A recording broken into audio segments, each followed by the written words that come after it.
LDF Panancheri panchayat കമ്മിറ്റിയുടെ നേതൃത്വത്തിൽ പാണഞ്ചേരി പഞ്ചായത്ത് ഓഫീസിലേക്ക് പ്രതിഷേധ മാർച്ച് സംഘടിപ്പിച്ചു. സംസ്ഥാന സർക്കാർ ത്രിതല പഞ്ചായത്തുകൾക്കുള്ള പദ്ധതി വിഹിതം വെട്ടിക്കുറച്ചതിനെതിരെ LDF പാണഞ്ചേരി പഞ്ചായത്ത് കമ്മിറ്റിയുടെ നേതൃത്വത്തിൽ പാണഞ്ചേരി പഞ്ചായത്ത് ഓഫീസിലേക്ക് പ്രതിഷേധ മാർച്ചും ധർണയും സംഘടിപ്പിച്ചു. പീച്ച് റോഡിലെ AKG മന്ദിരത്തിൽ നിന്നും ആരംഭിച്ച പ്രതിഷേധ മാർച്ച് പഞ്ചായത്ത് ഓഫീസിലെത്തി സമാപിച്ചു.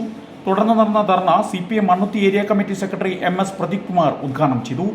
CPI ഒല്ലൂർ മണ്ഡലം സെക്രട്ടറി അംഗം KA അബൂബക്കർ അധ്യക്ഷത വഹിച്ചു.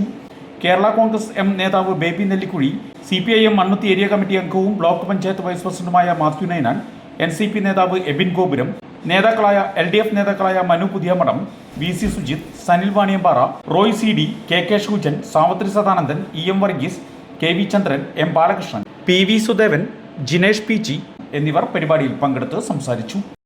30% പദ്ധതി വീതം അനുവദിച്ച് 602 കോടി രൂപയോളാണ് പദ്ധതി വീതമായി അനുവദിക്കുന്നത്.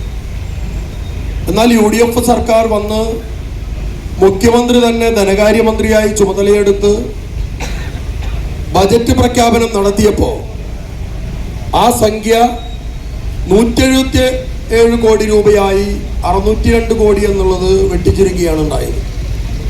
അങ്ങനെ വരുമ്പോൾ കേരളത്തിൻ്റെ തദ്ദേശ സ്ഥാപനങ്ങൾക്ക് ലഭിക്കേണ്ട 515 കോടി രൂപ ബജറ്റിൽ വെട്ടിക്കുറച്ചതിനെതിരായിക്കൊണ്ടാണ് കേരളത്തിലെമ്പാടും ഇത്തരം പ്രതിഷേധം നടക്കുന്നത്.